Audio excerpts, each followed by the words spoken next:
Neville Goddard, 22 de marzo de 1963. ¿Es Cristo tu imaginación? El tema de esta noche está en forma de pregunta: ¿es Cristo tu imaginación? Cuando hacemos la pregunta esperamos la respuesta en términos de nuestro contexto actual de pensamiento, y a menudo eso no es adecuado para enmarcar la respuesta. Ahora, yo hago la pregunta y para responderme, realmente debo aclarar los términos imaginación y Cristo. Creo que no habrá problema esta noche si defino, digamos, imaginación. Creo que estarán de acuerdo conmigo cuando defina Cristo. Si digo que la imaginación es el poder de formar imágenes mentales, no discutirían eso. Sentados aquí esta noche pueden pensar en cualquier cosa y verla mentalmente. Puede que no la vean tan gráficamente como la ven en su forma actual en la habitación en este momento, pero podrían verla vívidamente en el ojo de la mente y discriminar. Piensen en un árbol, un caballo y saben la diferencia entre uno y otro, y son dos objetos separados en el ojo de su mente. Bueno, eso es el poder de la imaginación. Cuando se trata de Cristo, y hay cientos de millones en el mundo que se llaman cristianos, el uso de la palabra evoca instantáneamente en la mente la imagen de una persona. Piensan en Cristo como una persona, y no hay dos que tengan la misma imagen mental de esta persona. Sé que hace muchos años en la ciudad de Nueva York, este artista francés fue a la biblioteca en la calle 42 y trajo 46 imágenes diferentes de Cristo y las proyectó con su pequeño farol. Ninguna era igual y cada artista afirmaba que esta era una imagen inspirada tal como se le presentó, y la pintó. Había imágenes rubias y de ojos azules, piel morena oscura, había aquellas con piel muy negra, todas las 46 imágenes se proyectaron como supuestas originales. Así que el hombre ha sido condicionado para creer que Cristo es una persona. Así que pregunto, ¿es Cristo tu imaginación? ¿Puedo personificar la imaginación? Lo haré. Volvamos a la Biblia. ¿Qué dice la Biblia de Cristo? En la primera carta de Pablo a los Corintios, solo les daré los aspectos más destacados. Él define a Cristo como el poder y la sabiduría de Dios. 1:23 y 24 en Juan 1, que lleva la cristología a su punto más alto. En lo que respecta a la Biblia, no hay un solo libro que lleve el secreto de Cristo a esta altura como lo encontrarán en el Evangelio de Juan. En el Evangelio de Juan, hablando ahora de esta presencia que estaba con Dios, su significado, su poder, por él todas las cosas fueron hechas y sin él no fue hecho nada de lo que fue hecho. Es el poder y sin embargo es sabiduría. Así que aquí hay un poder creativo. Si tomo eso ahora y me analizo en otro mundo, el signo va al final de la segunda carta a los Corintios. Él nos llama a todos los que leeríamos esa carta: examínense a sí mismos. ¿No se dan cuenta de que Jesucristo está en ustedes? Aquí se nos dice, todas las cosas fueron hechas por Él. Él es el poder de Dios y la sabiduría de Dios. Cada atributo de Dios es personificado. Así que su poder es personificado, y puedo confesar que he visto ese poder, y es un hombre. He visto esa sabiduría, y es un hombre. Y cuando te paras en la presencia de ese aspecto personificado del ser infinito, sabes que estás en la presencia de un poder infinito. No es solo poder, es todopoderosidad, y te paras en la presencia, y sin embargo, es un hombre. Así que aquí él lo llama el poder y la sabiduría. Ahora él me pregunta, y a ustedes que leen su carta, que nos examinemos, examínense a sí mismos, ¿no se dan cuenta de que Jesucristo está en ustedes? Segunda de Corintios 13, 5 y él hizo todas estas cosas, bueno, entonces, pongámoslo a prueba en nosotros. Digo que él es nuestra imaginación, ese es el poder creativo del universo. Miren a su alrededor.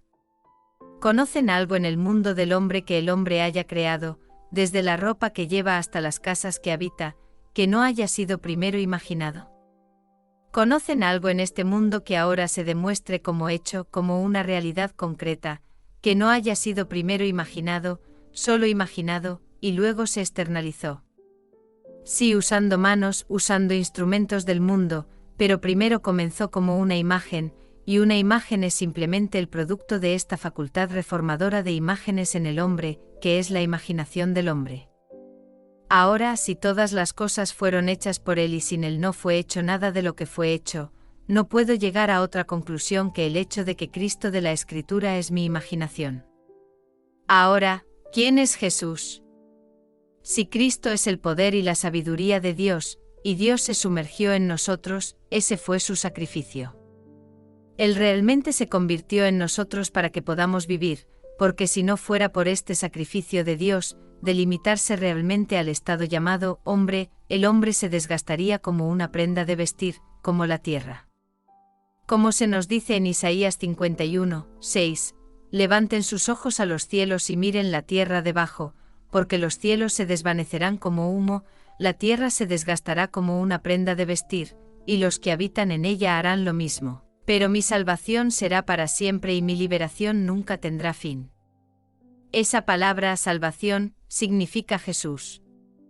La palabra Jesús es Jehová salva. Eso es salvación. Eso es para siempre. Si no fuera porque Dios se convirtió en hombre para que el hombre pueda convertirse en Dios, para salvar al hombre y elevarlo a la inmortalidad, porque la promesa es: la tierra se desgastará como una prenda de vestir. Nuestros científicos nos dicen hoy que el Sol se está derritiendo por radiación. Si tomó innumerables miles de millones de años, si comenzó un proceso de derretimiento, no importa cuánto tiempo tome, tiene un fin, y con su fin tenemos nuestro fin como parte del sistema. Así que nosotros, caminando por la Tierra, siempre tenemos un fin. Para detener ese proceso de llevar al hombre a su fin, mi salvación será para siempre y mi liberación nunca tendrá fin. Entonces Dios se convirtió en hombre para que el hombre pueda convertirse en Dios. Al convertirse en hombre, ya que Dios es el único poder creativo en el mundo, que crea en mí. Mi imaginación. Puede que no tenga el talento para plasmarlo en papel, puede que no tenga la habilidad para ejecutarlo como lo hacen los artistas, pero puedo imaginarlo.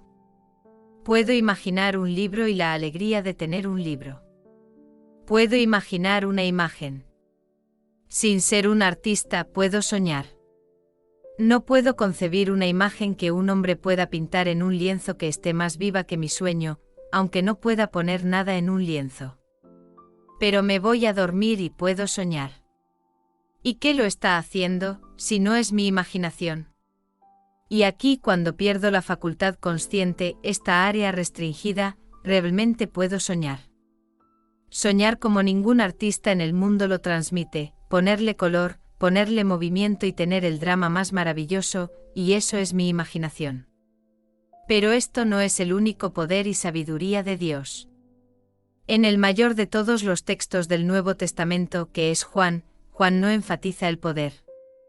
Declara al principio, sí, declara que el poder es poder, pero el énfasis no está en el poder, está en la redención y la revelación. La revelación en el Evangelio de Juan es un acto de Dios en la autorrevelación. Así que en el primer capítulo nos dice lo que este poder hará por nosotros. Primero hay dos finales para Juan. Tomemos el verdadero final, que es el capítulo 20, el primer final, y quien sea el escritor que se llama a sí mismo Juan. Ahora Jesús hizo muchos otros signos que no están escritos en este libro, pero estos están escritos para que creáis que Jesús es el Cristo. Y creyendo tengáis vida en su nombre. Él es el poder y la sabiduría de Dios. Eso es lo que el autor nos está diciendo al final. Hizo muchos signos, pero a pesar del número de los signos y el carácter de los signos, no evocó fe. Toda la enseñanza del Evangelio de Juan se basa en la fe y la incredulidad en él. O uno u otro. Tener fe en él, o no creer en él, y pocos creyeron en él, pocos, nos dicen, incluso sus discípulos. Solo unos pocos creyeron y ellos imperfectamente. Bueno, ahora, ¿quién es Jesús? Cristo es el poder y la sabiduría, pero ¿quién es Jesús? Tenemos este maravilloso pensamiento expresado en la carta de Pablo a los Filipenses 2, 6-11 Aunque estaba en la forma de Dios, no consideró la igualdad con Dios algo a lo que aferrarse, sino que se vació a sí mismo, tomando la forma de un esclavo, naciendo en la semejanza de hombres. Eso identifica al hombre con un esclavo, a cada hombre. Y siendo hallado en forma humana, se humilló a sí mismo y se hizo obediente hasta la muerte, incluso la muerte en una cruz. Por lo tanto, Dios lo exaltó altamente y le otorgó el nombre, no un artículo indefinido, que está por encima de todo nombre, para que en el nombre de Jesús toda rodilla se doble, en el cielo y en la tierra y debajo de la tierra, y toda lengua confiese que Jesucristo es el Señor, para la gloria de Dios Padre. Le dio el nombre y está por encima de todo nombre, y ante ese nombre todo poder en el mundo debe inclinarse, ante el nombre de nombres. Ese es el nombre llamado Jesús, que es Jehová. Jesús simplemente es el nombre de Jehová. Cada niño nacido de mujer en este mundo algún día llevará ese nombre. Solo hay un nombre, solo un ser, Jesús. Pasas por la misma historia que nos cuenta el Evangelio, todos lo harán, y cuando pasa por esta serie de eventos, ese nombre se le confiere. Conferido al Cristo resucitado. Ese poder es latente en el hombre, esa es la imaginación del hombre. Donde se levanta en ese Cristo resucitado, el nombre Jesús, el nombre divino Jesús, se le confiere, y ese individuo entonces entra en una nueva era. Una era completamente diferente que es inmortal, eterna, porque hasta el final de esa era todavía estamos sujetos a ser desgastados como una prenda de vestir, como nos dice el capítulo 51 de Isaías. Así que todos están avanzando en esa rueda que se está desgastando, desgastándose como una prenda de vestir y desapareciendo como humo como los cielos. Pero ninguno fallará, porque Dios nos redime y Dios nos resucita, uno tras otro, nos levanta y confiere a ese Cristo resucitado el nombre Jesús. Cuando a Blake se le preguntó inocentemente sobre el misterioso nombre, ¿qué piensas de Jesús?, sin pestañear, Blake respondió, Jesús es el único Dios, y luego se apresuró a agregar, pero así soy yo, y así eres tú. Así que al final, todos creyeron en el nombre donde el poder, todo Cristo en el hombre se levanta para que todo ese vasto ser maravilloso que estaba sumido en el hombre ahora esté despierto. Como es ese cuerpo, no puedo describirlo a nadie. No puedo encontrar palabras para describir la gloria que es tuya para todos. Ciertamente no es esto, te aseguro, pero te conoceré y tú me conocerás en la eternidad. Pero por toda la similitud de identidad, realmente nos conoceremos. Habrá una discontinuidad radical de forma, no la forma que llevo aquí hoy y he llevado durante los últimos 58 años, pero identidad. Sí, me conocerás. Pero ¿cómo mostrar la gloria del ser que eres cuando eres resucitado? Esto nos lo muestran los saduceos, que no creen en la resurrección. Ellos son los científicos modernos. Los saduceos de hace 2000 años eran los hombres sabios. Los fariseos eran el sacerdocio del mundo. Los saduceos eran los gigantes intelectuales de esa época y ellos, como hoy, ni siquiera podían creer en la supervivencia, mucho menos en la resurrección. Como el mundo actual pone las dos palabras juntas y hablan de supervivencia como resurrección, y no lo son. La supervivencia es continuidad, la resurrección es discontinuidad. Dejas el campo por completo y entras en los mundos de la eternidad. Entonces formulan la pregunta basada en la ley de Moisés, y Moisés dijo, si el hermano de un hombre muere, dejando esposa pero sin hijos, el hombre debe tomar a la esposa y engendrar hijos para su hermano. Ahora bien, había 7 hermanos, el primero tomó esposa, y murió sin hijos, el segundo y el tercero la tomaron, y de igual manera todos los 7 dejaron sin hijos y murieron. Después la mujer también murió. En la resurrección, por lo tanto, ¿de quién será esposa la mujer? Lucas 20, 27-33. Es una fábula, porque ellos no creían en la resurrección. Y Jesús les dijo, los hijos de esta era se casan y son dados en matrimonio, pero aquellos que son considerados dignos de alcanzar esa era y la resurrección de entre los muertos ni se casan ni son dados en matrimonio, pues ya no pueden morir más, porque son iguales a los ángeles y son hijos de Dios, siendo hijos de la resurrección. Lucas 34 a 36 están completamente por encima de la organización del sexo. Lo que llamamos sexo aquí, este manto de carne, son sombras proyectadas por este ser fabuloso arriba. Y el cuerpo que realmente tienes, te dicen como cité anteriormente Filipenses 2, 6, siendo en la forma de Dios, no consideró la igualdad con Dios algo a lo que aferrarse, sino que se vació a sí mismo, tomando la forma de un esclavo. Naciendo a semejanza de hombres, no lo consideró extraño. Y siendo hallado en forma humana se humilló a sí mismo y se hizo obediente hasta la muerte, incluso la muerte en una cruz. Y luego encontrarse con todas las limitaciones del hombre, todas las debilidades del hombre, todo lo que es el hombre.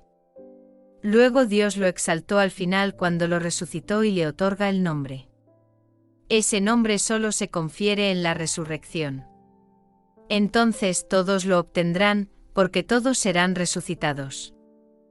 Entonces no llevarás estos cuerpos maravillosos como son para nosotros, llenos de todas las pasiones del mundo, y todos son maravillosos, pero no es el cuerpo que llevarás. Estarás completamente por encima de la organización del sexo. No se necesita este tipo de creatividad. La imaginación se despierta por completo y crearás a voluntad, y tu acto imaginativo se convertirá en un hecho objetivo inmediato.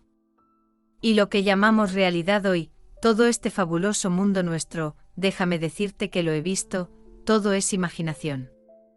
Cuando el hombre ha desempeñado su papel y Dios ha completado su propósito, que es traer de nosotros a sí mismo y hacernos a todos dioses con él, entonces estas prendas, hechas de todos los elementos que se sienten tan permanentes y maravillosos, desaparecerán como humo. No hay un elemento que no haya sido traído a la existencia por el poder creativo de Dios, por su propia maravillosa imaginación divina, y se sostiene en mí porque Él lo sostiene por su acto imaginativo. Cuando cese ese acto imaginativo todos los elementos se derretirán, desaparecerán, y el mundo será como si nunca hubiera existido. Pero tú y yo seremos elevados por encima de todo a un mundo completamente diferente, un mundo eterno. Entonces, ¿es Cristo tu imaginación? Yo digo que Cristo es el poder y la sabiduría de Dios, y este poder y esta sabiduría crean todo en el mundo. Puedo rastrear en mi propio ser un acto imaginativo que se convirtió en hecho, luego lo repetí y se convirtió en hecho. Si puedo repetirlo y estos actos imaginativos se externalizan en hechos, entonces lo he encontrado. Encontré ese poder en mí mismo, porque la Biblia lo llama Cristo y lo personifica y habla de esta presencia como un hombre, pero ese hombre es Jesús. Jesucristo es simplemente el ser resucitado que ahora es Dios, porque ha resucitado el poder dentro de él, que es Cristo. Ahora se llama al Señor, y todo debería inclinarse ante él cuando suceda. Yo te digo, llegará el día en que tendrás la experiencia, y te sorprenderás. Nadie te creerá, te van a creer más de lo que creyeron a la primera persona a la que le sucedió. Él es el primero que resucitó de entre los muertos, pero nadie le creyó. Hasta el final, ¿quién creería la historia? Estaban buscando un tipo diferente de Mesías, un héroe conquistador que vendría como un hombre de algún glorioso trasfondo de guerreros, y luego conquistaría al enemigo de Israel y llevaría a Israel a algún final victorioso.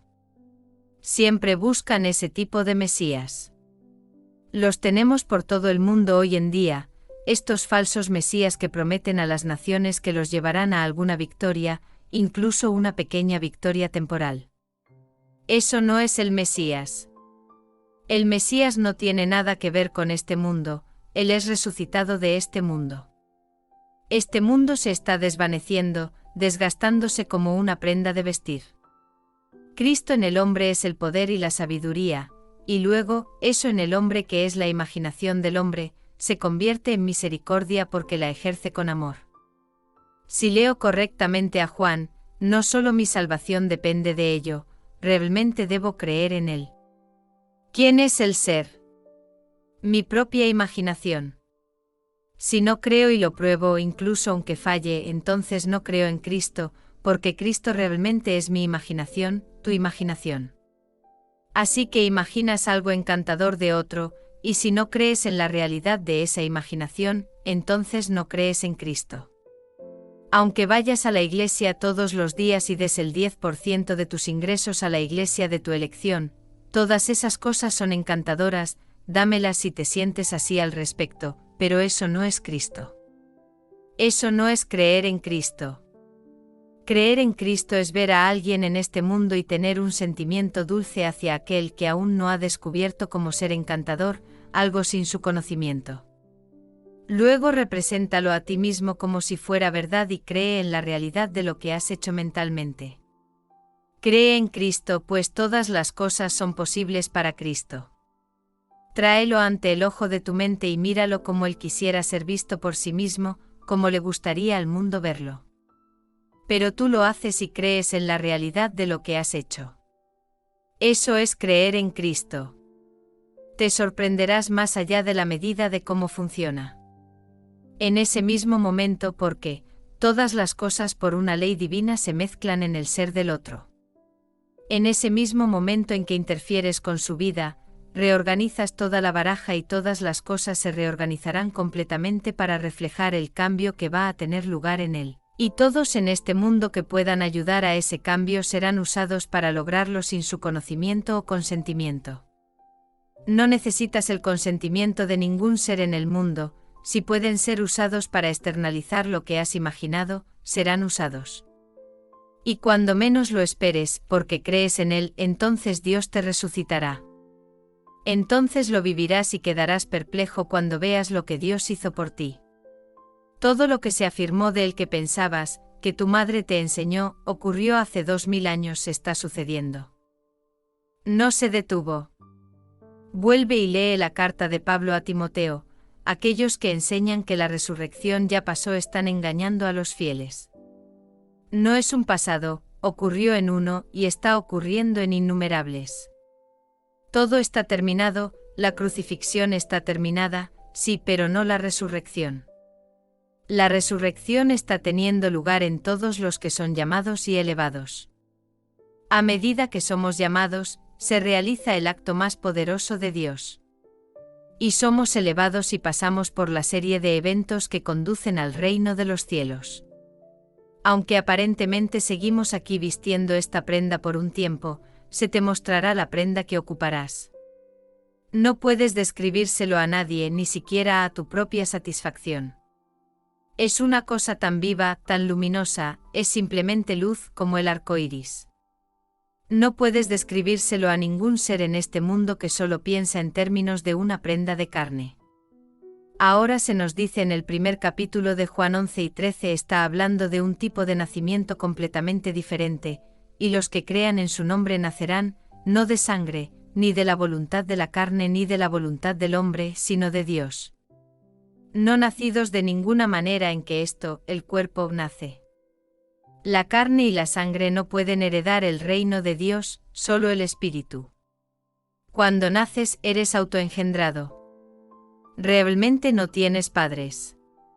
Sales directamente de un grano, el misterio del grano de trigo que cae en la tierra. Si no cae en la tierra permanece solo, si cae en la tierra, produce mucho fruto. El misterio de la vida a través de la muerte, pues Dios realmente murió para convertirse en ti, para convertirse en mí. Dios es imaginación divina y Él se limita hasta el extremo de la contracción, llamada imaginación humana, y realmente muere en el sentido de que todo el poder y toda la memoria de su glorioso ser tuvieron que ser completamente olvidados. Entonces el grito en la cruz es verdadero: Dios mío, ¿por qué me has abandonado? Él mismo ha gritado porque al entregarse tan completamente a nosotros sufrió amnesia total, olvido completo de su divinidad al convertirse en nosotros, y eso fue imaginación divina convirtiéndose en imaginación humana. Luego nosotros, construyendo nuestro pequeño mundo, encantador como es para muchos de nosotros, es tan diferente y el poder que ejercemos es tan frágil, comparado con ese mismo poder cuando se eleva. cuando se levanta y se nos confiere el gran nombre que está por encima de todos los nombres. Y llegará el día sin pérdida de identidad, llevarás el nombre de Jesús. Todos están destinados a ser Cristo Jesús, ese poder con el nombre ejerciendo poder infinito sin pérdida de identidad. Nos conoceremos unos a otros y todos glorificados cada uno. No hay limitación para el don. Algunos lo ejercerán más que otros, pero ciertamente el don es el mismo, el don de Cristo Jesús. Así que mi pregunta, en lo que a mí respecta personalmente, ¿es Cristo tu imaginación? Yo digo sí. Y aún así no lo limites solo al poder y la sabiduría, pues el énfasis no está en el poder y la sabiduría, es en la redención, la revelación. Él se revela a sí mismo, y en ese primer capítulo, el prólogo de Juan. Los primeros 18 versículos son el prólogo, y en el último de los 18 versículos te muestra la revelación. Nadie ha visto a Dios en ningún momento, pero el Hijo en el seno del Padre, Él lo ha dado a conocer. Nadie lo ha visto, pero en el seno del Padre hay un Hijo, y Él revela al Padre. Luego se nos dice en el 10º capítulo de Lucas, nadie conoce al Hijo excepto el Padre. Nadie conoce al Padre excepto el Hijo y cualquiera a quien el Hijo elija revelarle. Llegará ese momento en el tiempo en que el Hijo te revele, y sabrás que tu nombre es Jesucristo el Señor, pues el Hijo te llamará, mi Señor. Realmente te llamará su Padre, su Señor, la roca de su salvación, y entonces sabrás quién eres. Puedo decírtelo desde ahora hasta el fin de los tiempos, pero no puedo decirte la condición que llevará esa experiencia cuando ocurra. Y cuando te ocurra, no te importará en lo más mínimo si todas las personas sabias del mundo se levantan en oposición y te dicen, empezaste de alguna pequeña ameba grandiosa. No te importará en absoluto. Esto es revelación, y todo se eleva, se levanta el velo, y ahora sabes por qué no podías ver el rostro del Padre. Solo puedes verlo reflejado en el Hijo. No hay espejo para reflejar la conciencia del Hijo. No puedes ver tu rostro porque estás reflejado en la tierra, pero esa no es la cara, y solo conoces tu rostro en la belleza de tu Hijo. Entonces todos en el mundo están destinados a llevar el nombre de Cristo Jesús, el Señor. Ahora entremos en el silencio.